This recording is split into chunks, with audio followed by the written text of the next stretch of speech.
We are now live, and Facebook is just populated, and Instagram is populating.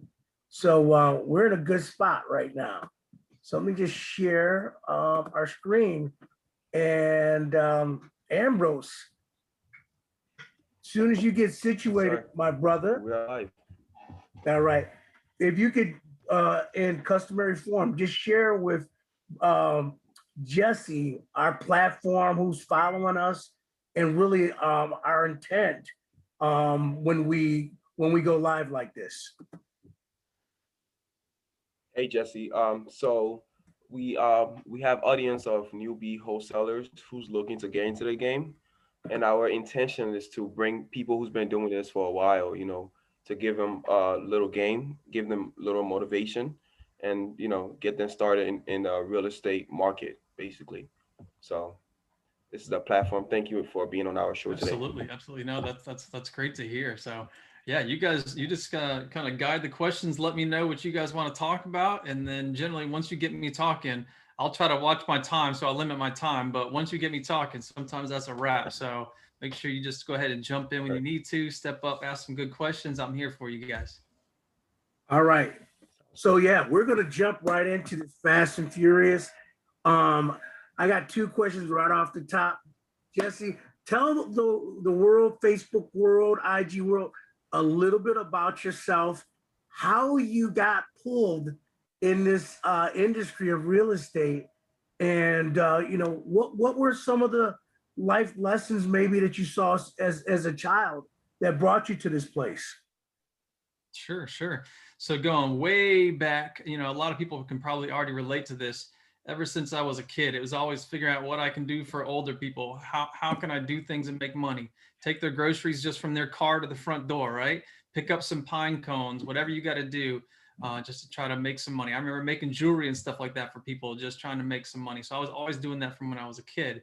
Let's skip a whole bunch of years. I may not look like it right now, but I feel like I'm definitely that age over the last week or two with all the stuff going on. But I'm 40 right now, so I've got a little years on some folks that are probably watching this. But age doesn't mean anything if you're trying to start into real estate wholesale in general. So don't worry about where somebody is right now or where you guys might be down the road. Focus on where you're at right now and make those stepping stones. But I was in finance. I was in marketing. I was in the corporate world for quite some time. I got out around 2014, 2013. No, I'm sorry, 2009. I'm already skipping myself ahead. 2009, I got out of corporate world. I was a corporate dropout, and I went straight into DeKalb County Police Department, which is just adjacent to Atlanta Police. And I did that for about four or so years. And after about probably a first year and a half, I was known as the rat snitch, what word after that comes. And that's all because I pulled up on some other cops doing some dirty stuff. And I just started almost like crying, kind of like shaking, like I can't believe that some of my own, people or whatever are doing this. And I immediately said something. And next thing you know, I was locked in a room for like 12 hours while everybody was being investigated. And next thing you know, those officers were stripped of their stuff, went to jail. And then for the next 3.5 years, I always had a target on my back. And a lot of people didn't even want to come to my calls and stuff because I did the right thing. But other people were worried about, well, hey, I can't even do anything wrong because Jesse might say something. So I had a lot of people who didn't even back me up on calls because I was trying to do the right thing. So after a while, that really got to me. And then even once I saw, as we call it, brass, so our superiors were also almost sometimes like trying to hide stuff under rugs so they didn't have to do work and all that kind of stuff. And I'm like, I'm not down for this. I'm out here for the people. I'm trying to do the right thing. And it just finally got to me. And so I eventually just had to step away from that line of work. And from that, I went into, I kept going down in pay. I went from financial analyst, marketing analyst to all of a sudden, taking half the pay to be a police officer. And then I went from half the pay as a police officer, making only like 40 or 42,000 down to, I was doing Section 8 inspections, which is like $11 or so an hour or something, and this was just a few years ago. So this is why I'm telling this story, because anybody else who's watching this, it doesn't matter how old you are, what you came from. It's what you've taken from your past and what can you do with it, and how can you apply it to where you are right now to make yourself, your family better. So here I was making next to nothing, a couple dollars per appointment, and I'm like trying to rush appointments just to make 11 or 12 bucks an hour or something. So in doing that, I met a lot of contractors, I met a lot of investors, and after doing that for about 8 months, I realized contractors needed work. Investors were always flustered and always getting mad at the contractors because they weren't doing things, especially for Section 8 inspections. And I started like just kind of connecting the dots.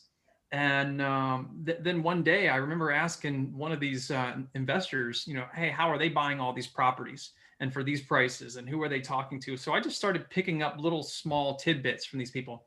So by the time I was ready to quit, I'm like, well, I'm naturally an entrepreneur at heart. So what's the next thing I want to do?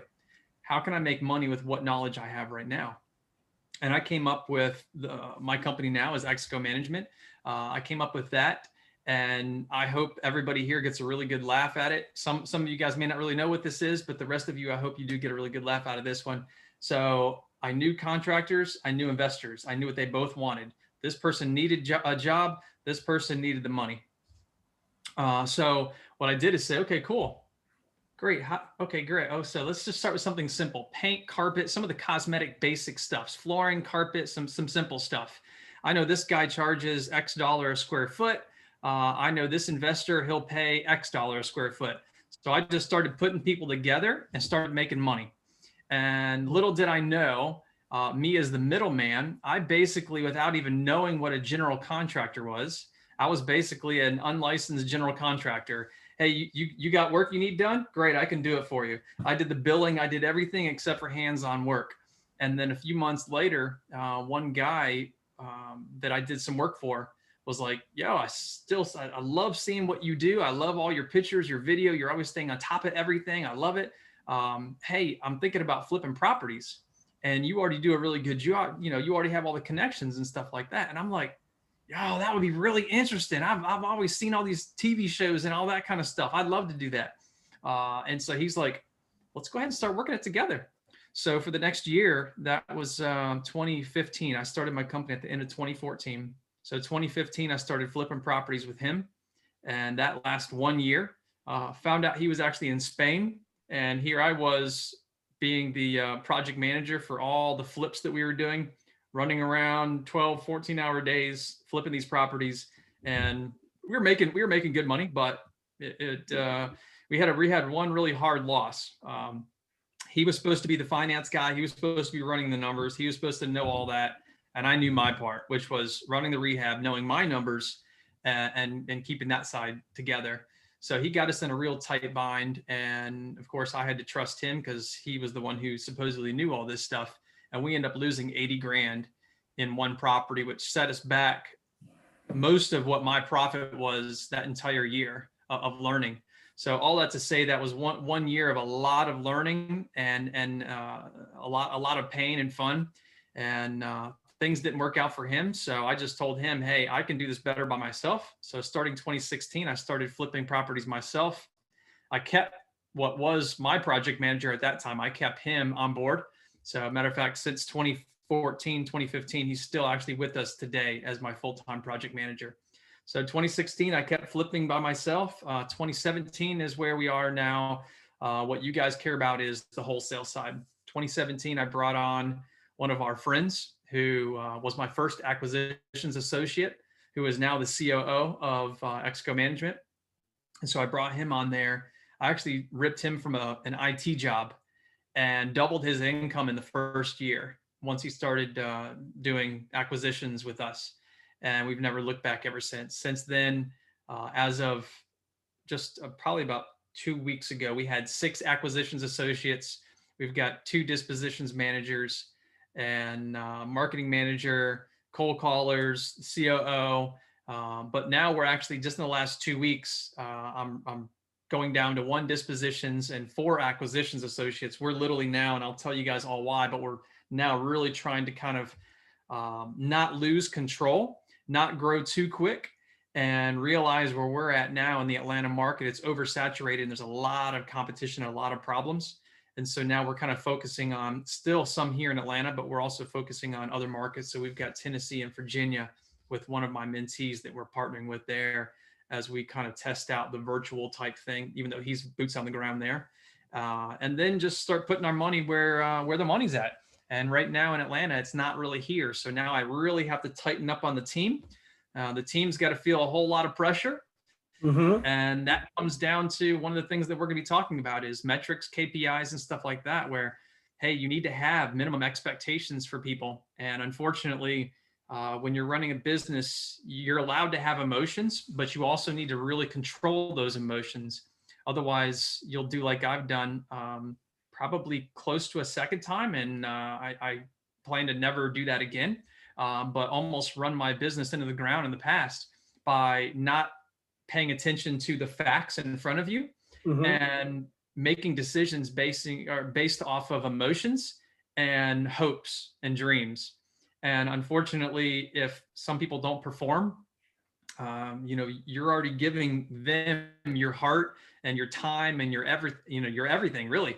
And if they can't perform, unfortunately, there has to be a point in time where you have to cut it off. So that's where knowing your metrics, KPIs, and minimum expectations really help that out, because then there's no hard separation at that point in time. Then it's like, hey, you knew, I knew, here's where it is. As long as you're talking up until that date, let's figure out what corrections need to be made. And some people just aren't always on the level that we are. And so you have to get those emotions. So Jesse, one of the things that I do as a high school math teacher is I like to move the cookie jar down to the lower shelf so everyone can get a cookie. So I'm really good at trying to take something that's complicated and make it a little bit more simpler. In some cases, dumbing it down. That's right. So that everyone can get it. So you're at a very high level right now with respect to wholesaling and how you build out your business.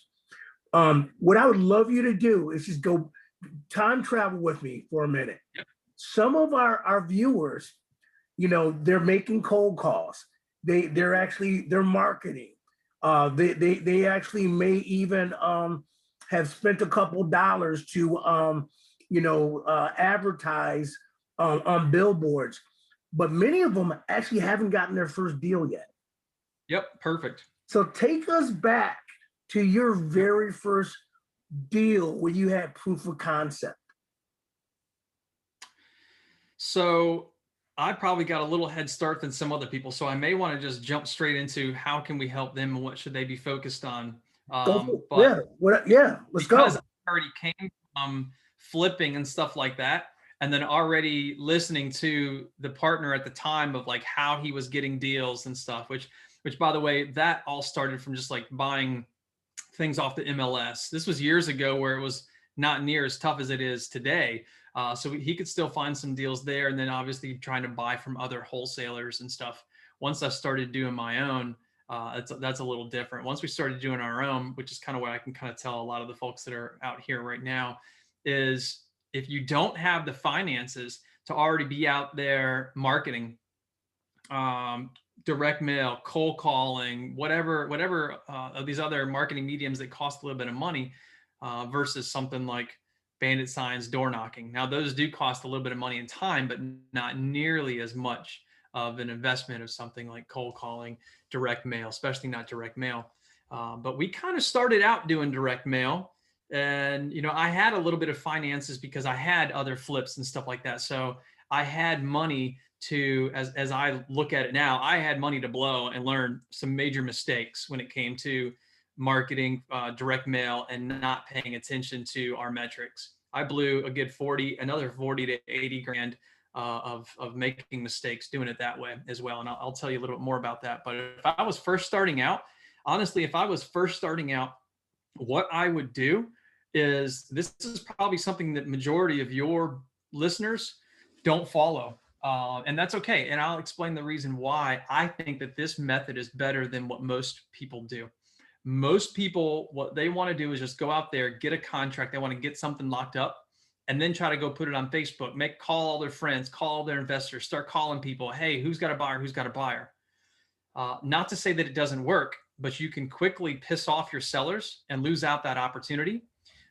You can also make yourself look really bad if you're pushing out stuff that's not legit. People will really quickly, especially if they've not heard of you before, nix your email and not even wait for another potential deal. So what we'd like to do is find your buyers first. If you already have your buyers and your buyers criteria, you never are going to piss off a seller. You're always going to be transparent. Plus, you don't, as a first-time wholesaler, if you already know what your buyer is looking for, if you already know your buyer's criteria, where he or she wants it, all the numbers, right? Then you don't need to know what even an ARV is. If you don't know, that's great. You don't need to. But if you want to know it, it's after repair value. But you don't need to know a rehab cost, because guess what? Earl's rehab cost is going to be different than mine, different than Ambrose. So it's like no matter who you talk to, someone's going to have a slightly different pricing. So why do you need to know every single one of your buyers' prices on the rehab? You don't. Find out what their criteria is, show them pictures and video, or get them to go through the walkthrough with you. Let them tell you what they'd pay for it. Now, generally, they're not always going to tell you their highest price, depending on how good your relationship is with them. But if they tell you 80 grand, well, then immediately you already know, boom, my only job is right now is to get this seller below 80 grand because I already have a buyer. That's it, period. And then, you know, if you need to come back and be like, okay, well, is that your best price? In case I get some pushback, is that your best price? Well, actually, Jesse, we can probably go up to 85. Okay, cool. 80 is where you'd like it to be at, but you could do max at 85. Great. Now you go back to the seller. Your job is to get it below 80 and try to figure out how much spread you can make. It's that simple. So I would start, if I were a new wholesaler, I would honestly start on trying to focus on finding some solid buyers, get all their criteria. And then I would probably start JVing with people. That's probably the two simplest things that you can do with almost zero money out of pocket. Now, everybody always says zero money out of pocket. That's why I said almost zero, because there are going to be stuff like, hey, you need to make sure you got a phone, right? There are like little things. You got gas, you got to get to the house, but barely anything. So very, very limited on the money. Find your buyer first and then JV. The second step would be to now do stuff like door knocking and bandit signs and things that are really inexpensive.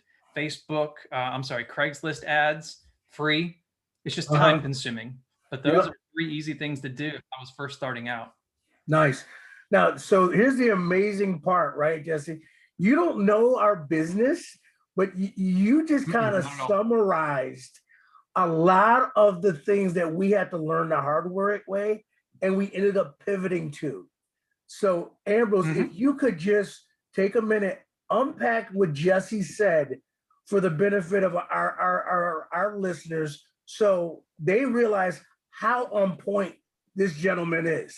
Yeah, I mean, we have said this many times before on the show, you know, having a list of quality buyers will set your business apart. You know, that's what Jesse just said.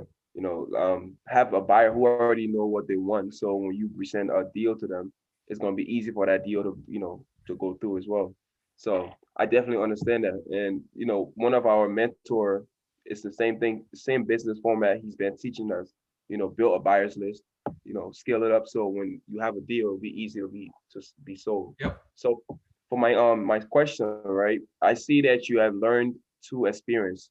Do you also read any other books? Have you ever read any other books that, you know, kind of set you apart, especially your business as well? If so, what is the name of the book? Yeah, so I've got a bunch. I honestly don't read near as much as I probably should. I've never been great at that, so I listen to some books on audio. But let me look and see if I have one over here that really stands out. I know Traction's really good. It's kind of a whole nother level, especially when they're like growing teams and stuff. So I don't want to really talk too much about that one. So for some newer folks, one thing that I would really look at to help you kind of understand the investor side is I don't know if I even see it right here, but it's the book on it's a Bigger Pockets by Jay Scott. And that's estimating rehab costs. That at least kind of helps you understand a little bit more about, you know, the investor's side of it, what to expect. But it also helps give you insight when you're walking through houses some other aha kind of moments, some things that you can bring up when you're trying to negotiate with the seller. It helps you out there. You don't need to be talking prices and stuff, but it helps you kind of understand your buyer's perspective on it. That is a really good one, especially for someone that's newer. The other one is definitely, this is an old school one, is how to win friends and influence people is also a really good one. But like I said, that's an old school one, but that's just like just general rapport building and like just make people laugh, make them want to be around you when you're not there, right? That's the good people. That's the good people to have. So that's a really good book. Yeah, I mean, it's funny that you say that because most of our people that came on the show, they all say the same thing. That book they recommend highly, and this is crazy. I've got one other one if I can find it, which would be really good for the group. Let me see here. Is this it? Yeah. So here's another really good one right here. Fire yourself first. Oh. So this one is, I mean, as you can already see, all the tabs. Like I even had everybody on my entire team read the book. So this is basically like how to fire yourself and then get your first acquisitions manager or your acquisitions associate. How do you put yourself aside and then now replace, or replicate yourself and then start to step away. So that's going to be somebody who's probably been in the business for 6 months or a year and hey, they're ready to go ahead and start bringing on some new people. Then that's a really good book for someone who's ready to make the next step is Fire Yourself by Brian Elwood. Now, do you also listen to podcasts? Because usually when I go work out, one of the biggest thing I do is just put my podcast on. I don't really listen to music anymore. I just try to listen to podcasts more often than ever. If so, what podcast would you recommend? Ditto. So I don't listen to TV or I don't watch TV and I don't even listen to the radio. This is something that I generally don't even have time to even listen to podcasts. I'm not going to lie. It's bouncing around to all the different companies and I'm always here on the screen and doing the kind of stuff. But ones that I have listened to is more of kind of the other group that I mentor in as well. So I don't know if I even need to share any of that kind of stuff, but since you guys are asking about it, two of my really good friends are Todd Fleming, who wrote, which by the way, you may probably already know him. If you can't wholesale after this, I've got nothing for you. If you can't cash flow after this, I've got nothing for you. Which, by the way, that's the Kingdom, right? He has a program called the Kingdom something. Yes. So I mentor in. I don't really do anything in the Kingdom real estate, but yeah, you're absolutely right. He and Jordan Stanley Payne, which that's where I'm going tomorrow, is back out to all my mentees in Ohio and hang out with my buddy Todd. So that's where I'm going to be at tomorrow through Saturday. But yeah, so it's the Kingdom Real Estate is the main group. And then the next one is Axiom, and that's for wholesalers specifically on how to scale to a 6-figure business. But so I kind of listen to some of their stuff every now and then. But generally, I almost don't listen to any other like guru kind of stuff just because it's like, hey, how much of that stuff is legit? I do like to listen to more of like real stories, documentary type stuff about people and their business. More so about like what they've done, what they've accomplished, the challenges and struggles that they've faced. I learn a lot more from that than, hey, where are people at today? And where could they be at and all that kind of stuff. I don't want to get into that. And the reason why, and I'll tell you this, I think this is going to be good for your audience too, is I'm not the kind of person that just puts everybody on a pedestal. I'm nobody special, not at all. We're all the same that are all sitting right here. We're all the same. We're all equal. And so I don't put anybody on a pedestal. So with that being said, it's like I just take little small nuggets from everybody, but I don't really deep dive into it because everybody can kind of start talking a little bit too much about one thing, or at the end of the day, it's what's in it for me. So at some point in time, they're going to start going down the wrong level. So let me just pick the few things that I know that relates to me. And the other thing is I don't always want to be where somebody else is at. I also don't know what the heck they had to do to get there. And even if I did, does that mean I want to go through all those stresses and struggles and maybe lose a spouse and go through a divorce just to finally get somewhere? Like, that's not cool. And so many people are like, oh, Grant Cardone, I want to get there. This person, I want to get there. Be like, yeah, but are you really willing to do every single thing that person did to get there? If the answer is no, stop wasting your time and listening to that and focus your time on something that you know that you are actually going to do, that you actually have the passion and the heart to do it. Focus on that. not the ooh shiny, I'm going to do it BS, none of that. So I generally don't listen to a whole lot of stuff. If I see a good clip or someone sends it to me, I get the nugget and I get out. Mm, Nice, that's very very interesting. nice. Wow. So, what I want to kind of just do, we have, since we started the podcast, we've had about 30 people join Cool. between both platforms. So let me just kind of rewind a little bit. Yeah. So on our podcast today, we have Jesse LeBlanc. I didn't do this a moment ago, but I'm actually going to do it now. Jesse, I'm just going to share a little bit with our viewers, a little bit about your background. So you are the founder and CEO of XCO Management, and your history: full-time real estate investor, part-time mentor to other investors, and entrepreneur. We momentarily were talking about the Kingdom Real Estate, and so Yeah. me and Ambrose, we had a bit of a chuckle because our current mentoring program is with Jamil Damsey with Astro Flipping. But we had actually interviewed the Kingdom because we knew, based on where we were in our business, we were ready to go to the next level. So so it's very interesting where your roots are. I also thought it was super interesting for folks that are just joining that you were a former police officer. Have a lot of respect for men in blue. I'm a military man myself, and how you transitioned. You call yourself a corporate dropout, but now you're probably outpacing what you would have been as a corporate engineer, with the idea of freedom of time as well as the freedom of money. So you started your company in 2014, and in 2015 you started flipping properties and bought a full-time project manager who is still with you today. Now, this is where I want to kind of fast forward to, because I think this is interesting. All right.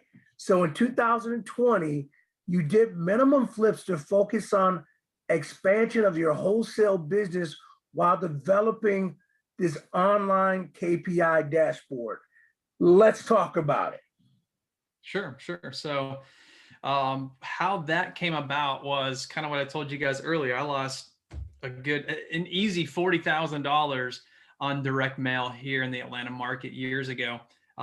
It was one of those things where you're just constantly pushing stuff out, and hey, whatever numbers come in, you get a flip or two here and there. You might get a wholesale deal here and there. Bills are being paid. Employees are all being paid. Everybody's being paid basically except for me. And I'm just like, well, the next deal's coming. The next deal's coming. The next deal's coming, right? My people are paid. The bills are paid. It's good. It's good. No, that stuff didn't come.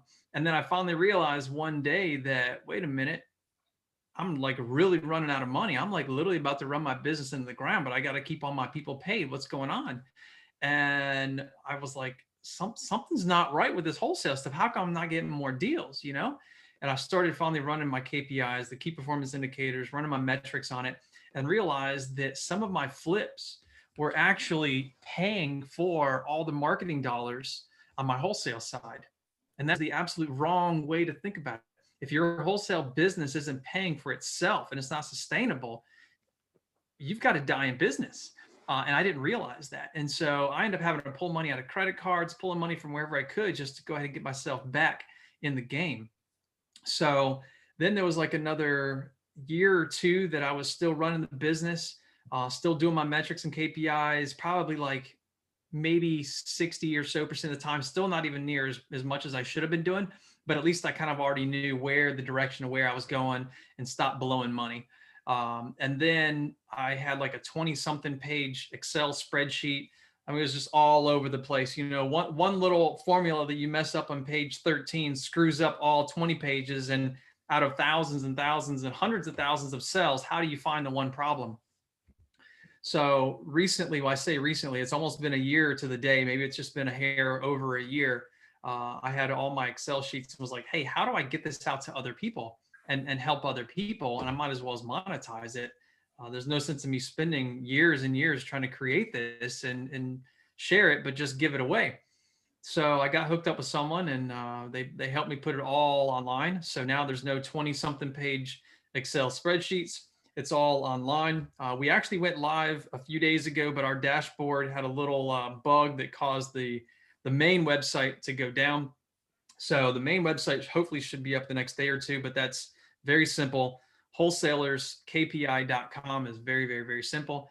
And so what this does, the first initial stage that we have right now, we've got one extra stage, maybe two, that's coming out, the new developments, but the first that's available now will be the overall company KPIs with a little bit of metrics into your marketing mediums, but mainly it is primarily for you're still gonna be putting all the leads that you've had, all the deals that you've closed that you put in there, all your contracts that you've had, the amount of leads that you have per day, per week, per month, all of your expenses, your overhead expenses, your marketing expenses, all that, which is then going to share with you what your conversion rate is, what's your cost per lead, cost per closed deal, what's your total revenue, what's your gross profit. And a lot of people may not even really know what that means. And so I'll just say 2 or 3 things, and I don't want to spend a whole lot of time on it. I could share a screen really quick and kind of go over it, but if you want me to, I can do that while I talk if you'd like. Yeah, Jesse, actually, here's what I want to do. I want to give you screen share so you can actually kind of share for our audience right now a little bit about what that might look like. And Okay. I'll have Ambrose queue up the next question after you screen share. Cool. Yeah, not a problem. I can go ahead and do that if you are ready. Yeah. Let me jump on here. All right. Let me know when you got the screen and you're good. Okay. Yep, we see it on our end. Yep. So I'm logged into a test account here. So any numbers or metrics that you see is 100% just fake. They're realistic, but they are fake numbers. So here, once someone actually logs in, they would normally set up their marketing, like their marketing area, Atlanta, or maybe a company, and you can have as many companies as you want, or locations. And so where some of the manual labor, you can't kind of get around that. We are trying to integrate other codes and stuff, and kind of have data pulled from Podio and other people's CRMs and stuff that are going to go in here and make things simpler later. But there is a little bit of manual entry. For example, what are your daily or your weekly or your monthly expenses? And then how many leads do you have coming in under what type of marketing campaign? But what everybody really wants to get to after they've set up their initial numbers per day, per week, per month, this is where they really want to get to. So once they've done the manual entry side of it, boom, here's all of the different reports that you could print off, share with your team, whatever. And everything is adjusted by the date that you specifically choose here. So you'll see numbers that'll change based on whatever date that you are in, which is going to be extremely important, especially if you're tracking stuff daily instead of weekly or monthly.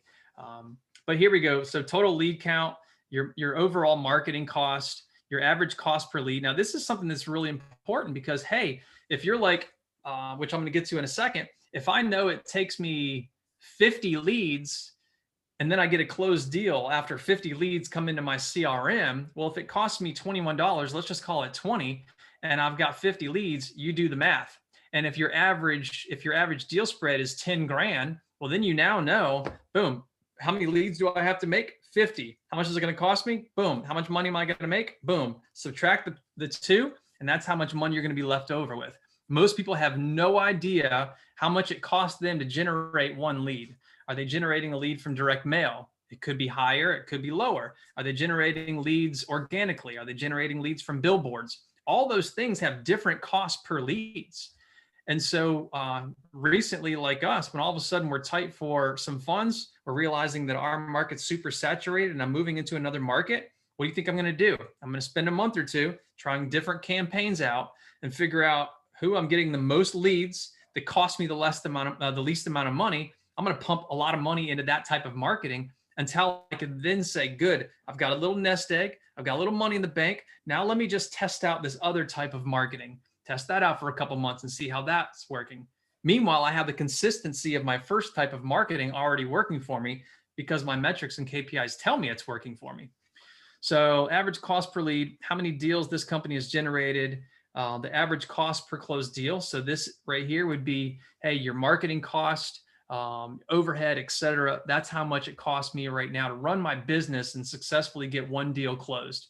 Great. So if I'm making an average revenue of 13,500, and it only cost me, let's say 1,500.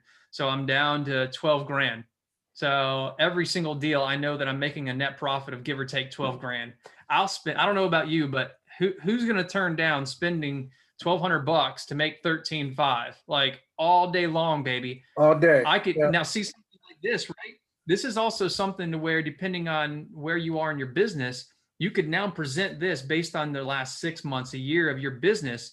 You can literally go to another partner and be like, look what I've done over the last 6 months, last year. Do you have money for me to spend towards marketing? Well, what am I going to get out of it? Well, right here, I can already tell you what you're going to get out of it. So now let's go ahead and talk some finances. Let's talk some private money lending. I don't have any more money to grow my business. I need to scale my business. This is a great way to start showing people what you've been doing. So that's what this is here. There's some graphs at the very bottom. There's a little bit of deeper metrics into each type of marketing medium you have, and then any campaigns you have specifically under each type of marketing. So for right here, let's say text marketing, this company has 2 different campaigns. So that way now you can track absentee owner marketing versus owner occupied. What's more profitable? How much does it cost for that marketing campaign versus this marketing campaign? So our second phase, by the way, is going to be employee KPIs. And then we're also going to be deep diving into the marketing mediums. So then it's going to be, how many texts did you send out? How many did you get back? How many responses did you get? Those types of things are going to be on the next phase versus this is you as the CEO looking at your business overall, not being the marketing manager trying to figure out all the little small nuances you need to change. Your marketing manager will be using the second phase. So here is, sorry if I had you guys in the way, I had that little picture up there. All right, so goal, your goal you already set for the beginning of the year. How much money do you want to make? What your projection is, how many deals you want to close, et cetera. That's where your goal is. Right. But then you have your actual versus goal. It's going to tell you where you are today, where you should be based on this date.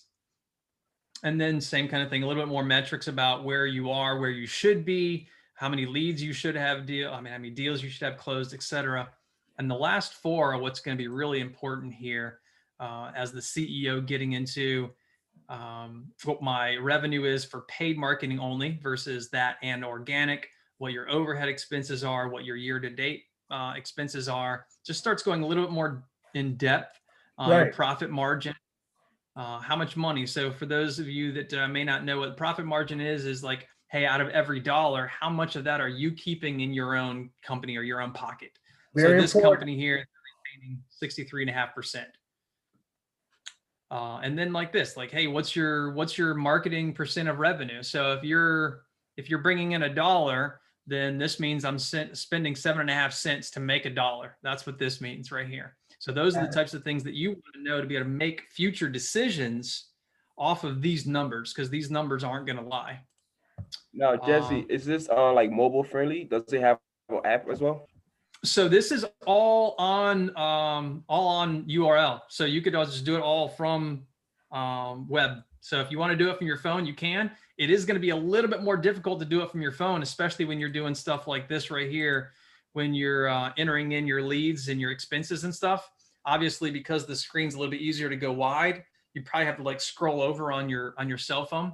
It'll work okay on like an iPad or something, but generally you're going to probably want like a VA or somebody if you don't have anybody there in-house doing it on a desktop. You're better off on desktop for sure.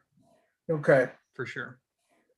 So it sounds like you're at generation 2. There may be a company mobile app, and because I do understand what Ambrose is saying. We're on the go now. A lot of us are not necessarily in front of the computer, unless we have a team member that we're allocating Yep. to really focus in on those deep dive type of questions. Yep. So even then, it's funny because then I've had some people now that are actually on it already that have, 5-10 different markets or whatever, and some new folks too. Mhm. And even them, this isn't going to be something that you're on. Obviously, if you have things coming in per day, then it's better. But if you want to just wait till like the end of the week, but the problem there is if you wait to the end of the week, it's like, are you still going to go back and pull all of that data and then go in here and take a few minutes to submit the data? That'll be the problem that a lot of people have is even if they have this tool in front of them, are they actually going to spend a few minutes and take the time to utilize it? That's going to be the problem for a lot of people. So even if it was mobile, which I can still pull it up on my cell phone, you just kind of have to like slide left and right. So it's not super, super, super easy on a cell phone. Right. But these aren't things that you need to be doing on the fly anyway. This is Got something where on a Sunday or late in the evening on whatever day or a couple days a week that you want to, you can just go into your own CRM or you can go into your QuickBooks or wherever you have all of your data or on a piece of paper and then just put it online. And Right. then that way it's there forever and a day. So Jesse, for if I somebody may, who's listening right now, yeah, if I was going if to I basically may, ask the cost. Can you hear me? Yeah, go ahead. go ahead. I was basically going to ask for the cost of the program, basically. If somebody who's listening right now is thinking about getting it, how much would it be? Sure. So right now with this, as we do our launch pricing, it's $50 a month for this. The retail is supposed to be at 75 to 100 a month, but as of right now for launch pricing, we're doing 50 a month for the initial. And then once we step into the deep dive into the marketing mediums plus the employee KPIs, then that'll be an additional either 50 or 75. We might have a rollout price for that once it comes out as well. And then a lot of people, especially newer people, are like, well, whether they say something about the price or not, I know looking back where it's like, heck, just in that first year, I lost over 40 grand by sending out direct mailers and not paying attention to what was not working. And I was just like, oh, eventually I'm going to get that next deal. That next deal is going to pay for all my other marketing. It's okay. It's okay. And had I done this, I probably have realized after I spent about 8 grand that I'm doing something wrong and I wouldn't have wasted another 32 or whatever thousand on it. Wow. Man, So Jesse, it's funny you said that because, go ahead. I was basically going to say, it's funny he said that because remember when we were doing our program, when we first got started, we were spending a lot of money on text message campaign. It was just ridiculous. So this is very, very good. Yep, absolutely. I'll go ahead and so Ambrose, you don't know this, but I just got off of a coaching call with my mentor, and she was really roasting me because I was trying to account for her how much money we spent in the early stages of our business with the idea that, well, we're it's the price of learning how to do the business. And she's like, no, that's not how you want to treat business. That's how you treat a side hustle. Yeah. All right. So I really wanted to kind of just say this, Jesse, before I throw the questions back over to Ambrose. I really like this, and it goes back to something we tell our audience all of the time. There is a distinction between working in your business and working on your business. Yes. And this is this is a great example of you working on your business where you're looking at big picture. Am I attacking the right battlefield? And being able to make those executive type of decisions based on having a really good viewpoint of the data.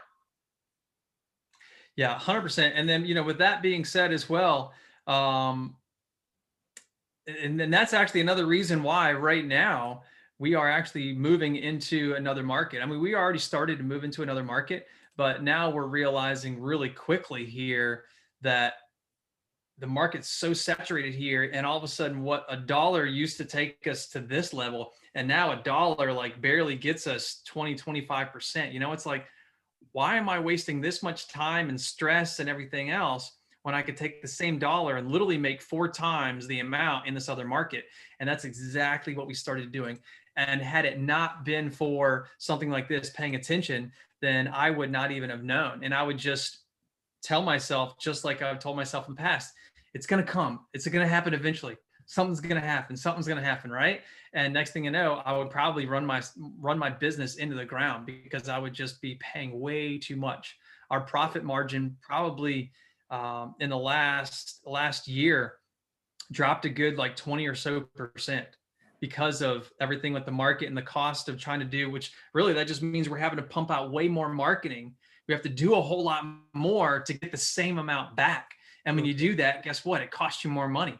So we've literally seen our profit margin drop significantly in the Atlanta market. And so I hope that stops, it helps a lot of other people as well when they see those types of things. But most of the time, unless they have something like this in front of them, they're not going to be able to recognize it, or they just keep hoping for far too long.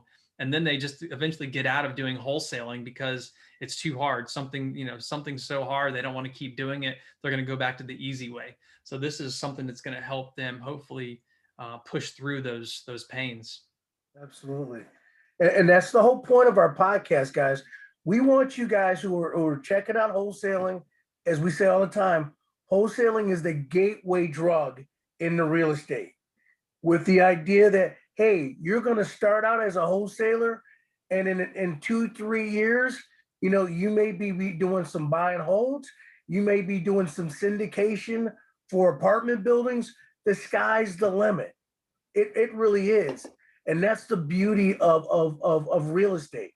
There's so many different areas. Jesse, our last guest that we had on was doing storage spaces.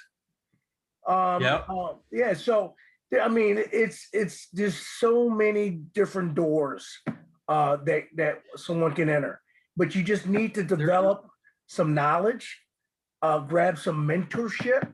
Can't estimate that. But yeah, let me have Ambrose kind of share out 1 or 2 more questions before we head to the top of the hour. So Jess, how can somebody get in contact with you? Through Sure. social media and Yeah. So the easiest way is going to be my Facebook page, and you can just look up Exigo Management. EXIGO is the easiest way to do it. I of course do have Instagram. I'm not on social media a whole lot. I try not to go down the rabbit hole. If I see somebody make a post or something like that, I check it, but I don't generally go down Facebook and everything else. So Facebook is still by far the easiest way. My email is JLeBlanc, so it's JLEBLANC at Exigo Management, EXIGO Management. And then right there, you've got the Instagram contact information on there as well. But that's probably the 2 easiest ways: my email for sure, and Facebook, of course. I think one of the most important thing that really I learned from this podcast, and I've been, listening to a lot of people talk, right, is that being organized and really understanding your KPI will set you apart, not spending a lot of money. Obviously having a good business, good buyers list as well will definitely set your business apart, because obviously your goal is to make money, not lose money in this business. So that's right. Yeah, I'm telling you, just like, and I didn't know that about you guys earlier, but having that buyer first, man, it really, like, literally, we've known our market for so long. So we got to the point where I was flipping. I was trying to teach all my team how to understand rehabs and numbers. And so long story short, that actually ended up confusing almost all my team more so. And so because of doing that, we're going back to the foundation. We're going back to our roots of have that buyer first. There is something to say about once you learn your market and you know what buyers in general will pay for it, that's fine, because you have the knowledge and the experience. Then you can go ahead and lock those up without already having a buyer. But if you're new, if you're inexperienced, that's okay.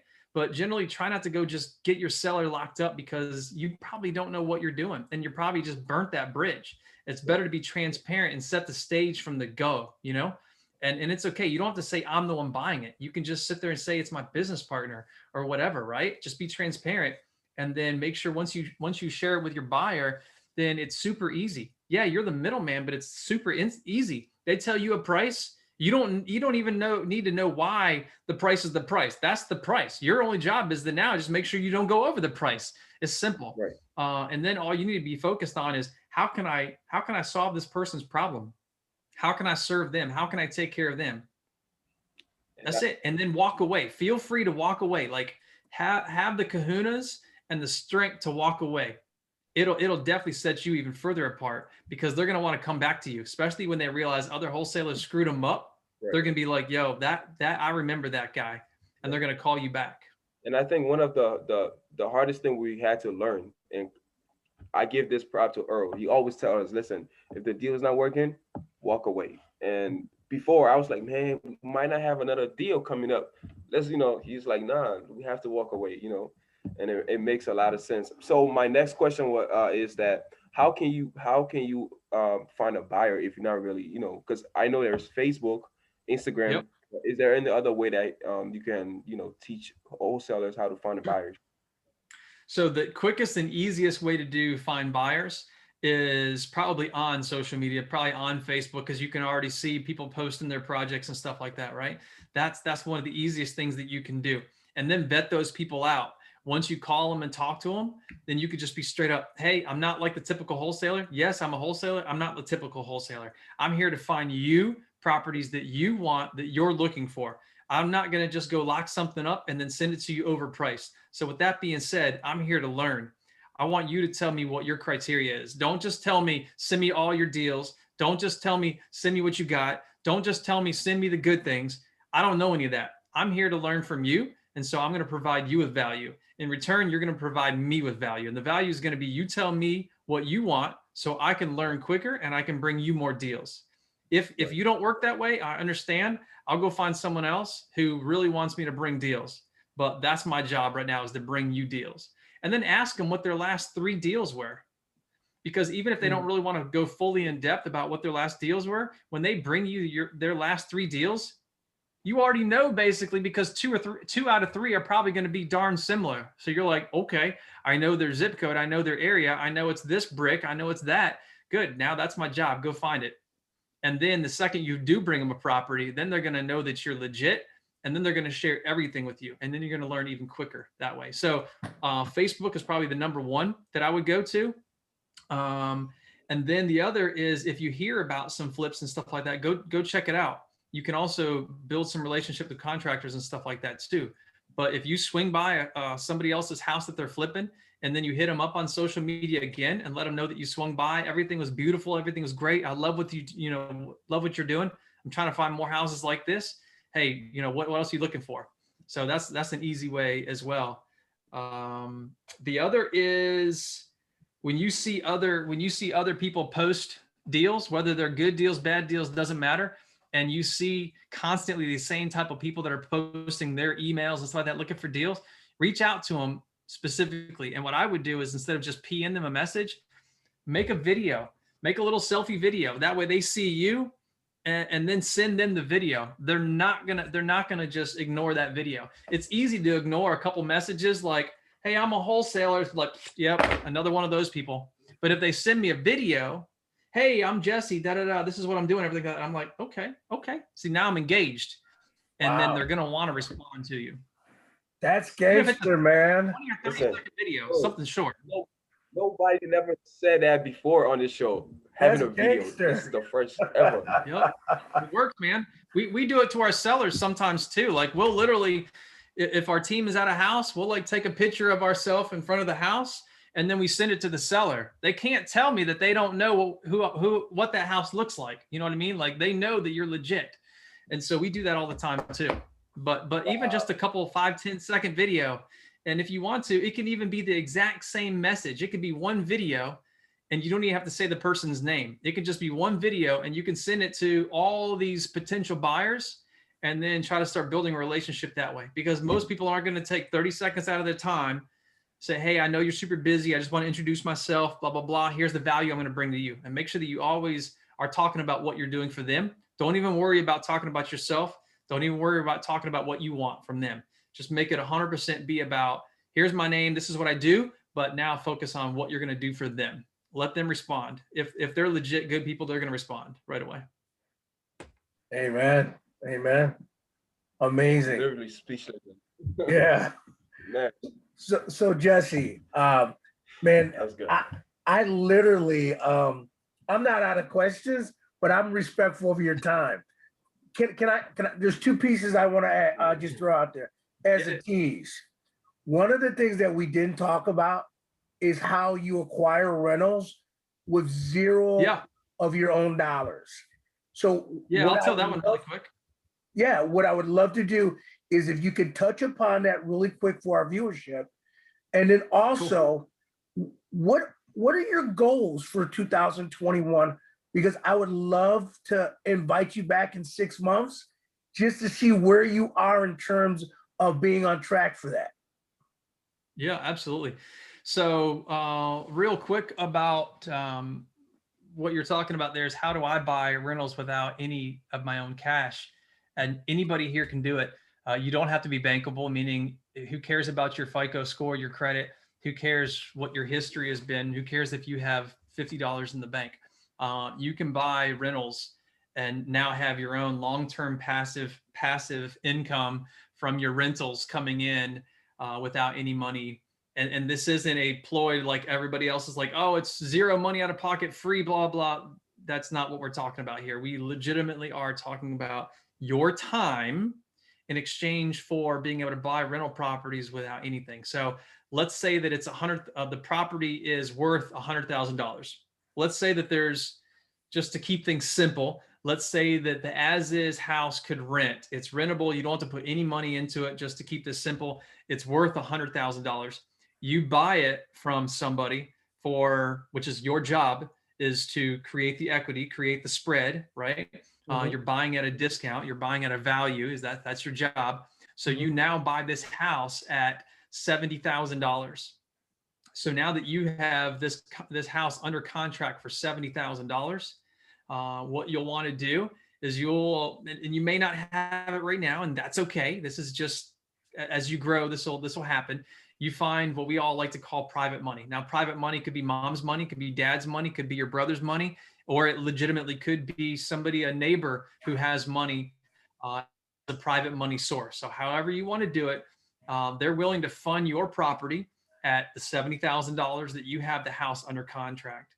So they fund the deal for you. You obviously structure however you want to pay them, interest payments or whatever. So you've got that. So now you legitimately have a real loan on the property for $70,000. And what you'll do now is refi the property, not cash out refi, just straight up refi the property, whether it be conventional refi or whether it be a refi with more of a lender friendly, maybe an asset based lender. It doesn't really matter.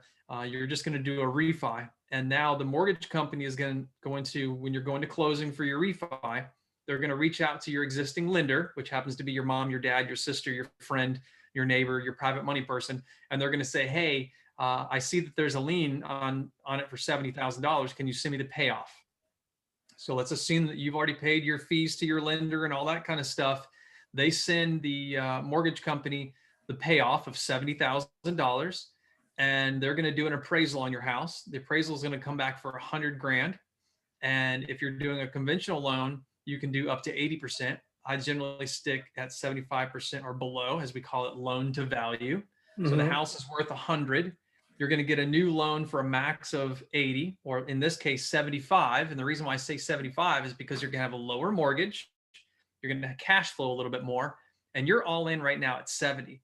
So now the bank is going to say, great, I see you want a loan for 75, but you only have a mortgage at 70. We can only give you 70. Good. Well, now you can also roll your fees, your origination on your new loan. You can roll all the fees into it as long as it's below that 80% mark. So all your fees might be like 73 and a half or 74. Let's just call it 75 grand. So now you literally can at closing walk away with a new loan of $75,000. Your private money lender, your other person's paid off. They get their money back. And now you've got a rental and you have zero of your own cash invested in that property. You just have a $75,000 loan.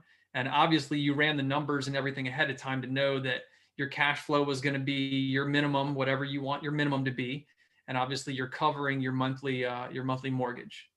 And that's what I do for all of my rentals. I just sold a bunch of them off, but I don't have a dollar invested in any property. I think there was one I made a little bit of an oopsie. It wasn't appraised as high as we wanted it to be. And I kind of went a little over on the rehab. And I think I may have had like $1,200 or $700 or something invested in the property. And then within 3 or 4 months, the cash flow already paid that off. So after a few months, that was my worst one. But other than that, I don't have any cash invested in any property. So that's just how you build generational wealth and quick equity. And anybody can do it. It doesn't matter. You can be an 18-year-old wholesaler. It might be a little bit more difficult on the refi side because you may not have credit, and that's okay. Then there's 2 things you can do. One, find a lender who is more of a asset-based lender, meaning that I'm going to lend more off the property versus your blood type and your firstborn child and all that stuff when they want to know all your finances. So you can go that route. Or you could just talk to your friend, your mom or your dad, somebody else who has legitimate good credit, and you could let them, you could use their credit, meaning you can put them on the loan and then you negotiate something with them where they keep the depreciation or they keep the cash flow, or you just give them a little bit of money every month for utilizing their credit, as long as you're making those monthly payments. It's a little bit more rare, but that's possible for anybody. So that's why I don't listen to anybody who says, I can't do this, I don't have credit, I don't have money. I give them options. And then if I keep hearing that, I don't talk to them anymore, because there's no excuse why anybody out here can't make things happen. The only excuse is yourself. I love So it. that's the quick and dirty in the buying without any of your own cash. And then some of the goals you were talking about. So here in 2021, because we're coming out of this transition phase, we might still be in it in 6 months, but where I'm hoping I can be is out of 6 acquisitions associates, I'm pretty sure we're going to be down to about 2, maybe 3, probably within 6 months. And that's okay. I'm going to then focus those 2 people specifically on not so much other investors. We're still going to be wholesaling, but primarily wholesaling for our own rental portfolio and our own flips. So that way I can keep all of my team busy. And then that way I can keep just minimal acquisitions on my team, just kind of do a really tight knit, go real small compared to before, cut everything down in like a third and hopefully make more on the back end, only if the KPIs tell us that that's what we should be doing. Right. And then the other is expand into other markets, but stop growing as quick as we were growing, because I realized that as most people know, you can grow too quick, and that can also be probably more stressful on you than not growing quick enough. To me, I think I've done both, and I think it's actually more stressful and painful growing too quick, and then because more emotions are involved, and then you realize you're having to let people go, and people aren't putting food on their table anymore. So it's a lot more difficult growing too quick. So that's what we're going to focus on the markets, and kind of just grow slow and wait for that consistency. Once we reach a certain consistent level, then go to the next step. So that's going to be what we're doing there. And then obviously scaling the dashboard. And then I'm opening up a transactional lending as well for people who need like double closes, but for whatever reason, there's a conventional loan, or the closing attorney thinks that you can't do a double close, pass through funding, whatever. There's different states that don't allow it, or different attorneys that don't think it's legal. So we're also going to be offering transactional lending as well for wholesalers. So I'm trying to finish that up too. Wow. So that's a big deal. Because my real estate mentor is doing something similar in the Buffalo market. So Nice. so I can definitely see a trend. Now you mentioned, and again, this is Earl McCrae just being super greedy with all of the knowledge that we're being fed. This has been a smorgasbord for me, Jesse. So I do know that you mentioned that this has not been easy. It has not been without a sacrifice. So, I mean, if you could, in closing, just share out for our newbie wholesalers some of the short-term sacrifices you had to make to kind of get your business to this level, and and not to scare anybody, but just to keep it real, to explain them to everyone. There's a cost that has to be paid upfront, but the upside of it is time and money freedom. So if you could just speak about that as we close out, that'd be wonderful. So one of the things that I, looking back, would have done, and I highly suggest this for a lot of new folks, is first, again, focus on the buyer first, focus on those relationships, maybe jump into JV so that way you can already start to have a nest egg. Do some of the easier stuff, if you will, first, instead of just trying to go straight in and try to act like a big dog and then try to scale too quick. Me personally, I don't mind getting my hands dirty and doing a lot of work, but I'm very, very, very quick to be like, okay, who can I delegate that to? And that's fine. But if you do start delegating, scaling, and sharing and stuff like that, one thing that I would highly suggest you do is start writing down everything you're doing. Start writing down all the processes, every single step, because what will happen is by the time you do get to that level and you can grow and you can scale, if you don't already have processes and stuff written down, at least 60, 70, 80%, it doesn't have to be perfect, but at least if you've already got some type of structure there, it's going to make your life so much easier, because you'll do like I did, is get to the point where I'm ready to scale, I'm ready to grow, boom, let's put people in place. And then you're off to the next thing, and you almost ignore everything with that person. You almost treat them like they should already know everything you're doing. And it's simple, it's easy to you because you've been doing it. They don't know jack squat.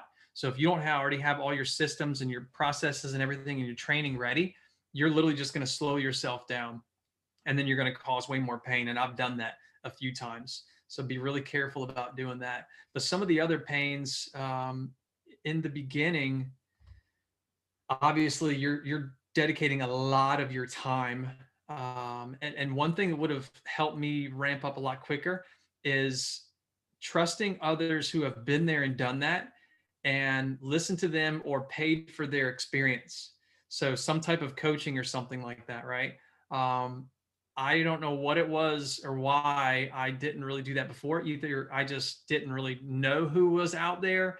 I honestly really didn't know exactly what I was doing. I was kind of just like the GC kind of thing, right? I didn't even know what I was doing was a GC. I didn't even necessarily know what I was doing was wholesaling. I just kind of like found it, got into it, and then I'm just like, good, I can do it. Let me just keep going. But looking back, I would have definitely have excelled 2 or 3 times the speed easily had I already went and had a mentor and paid a little bit more for it. And a lot of people who are like, well, hey, I don't have the money for it right now. What I would highly suggest you do is focus on getting a few deals closed first.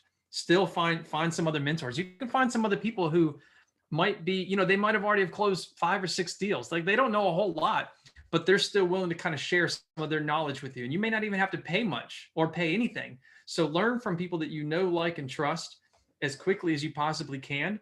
And then set some of that money aside. Don't just go blow all that money. Don't just go blow it all on yourself. You need to use a little bit for yourself, because you should accept your wins, and you should go reward yourself for those little wins. And that's okay. It's difficult for someone like me to reward yourself. For me, it's always like, let me put all that money back into the business, because I'm rewarding myself down the road. But if you're not careful, you'll also burn yourself out. I've almost burnt myself out quite a few times, to the point where it's like, I'm ready to step away, and it is what it is. But had I rewarded myself a little bit more than I did, I probably wouldn't have got to the burnout phase as quick as I did.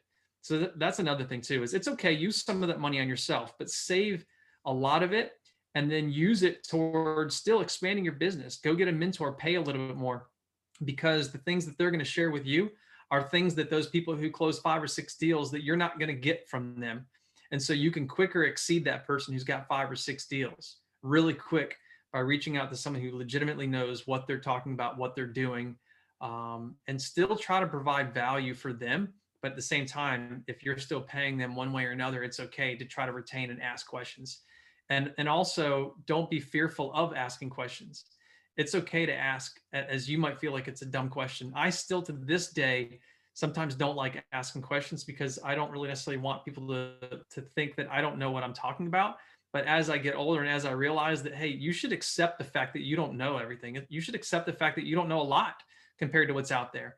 And by you just being humble, you'll learn a heck of a lot more and quicker than you will any other day. And people want to come back and talk to you. But in other challenges, man, I definitely worked too much. I definitely worked way too much and probably caused a lot of stress and stuff with my spouse. Now we're a whole lot better than we were before. But part of it was her constantly telling me that, you're just working from 7 in the morning till 11 o'clock every single night. And the way I see it is, well, hey, yeah, because I'm working towards my future. But if 3 or 4 or 5 years goes by and that's the way you're treating your friends, your family, it can definitely cause a real big problem for you.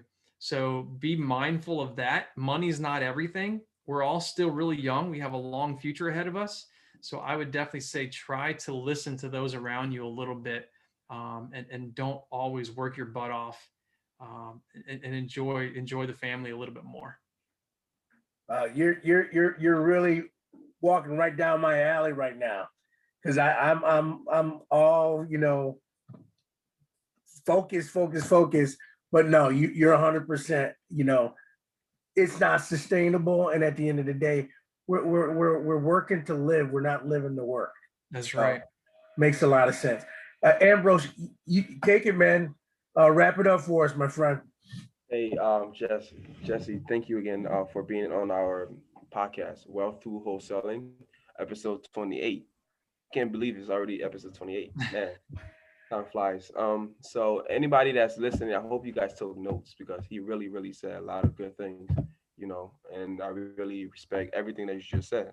And I also took note as well. So I'm gonna use most of what you say into my wholesaling business as well. So that's it for tonight, guys. Come Thanks again next again time. for joining us.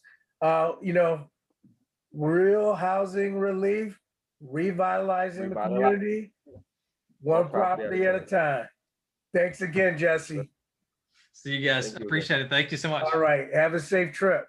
All right, man. Appreciate it. All right. Bye-bye. All right. Instagram, Real Housing Relief, revitalizing the community, one property at a time. Take care. I need Peace to out. make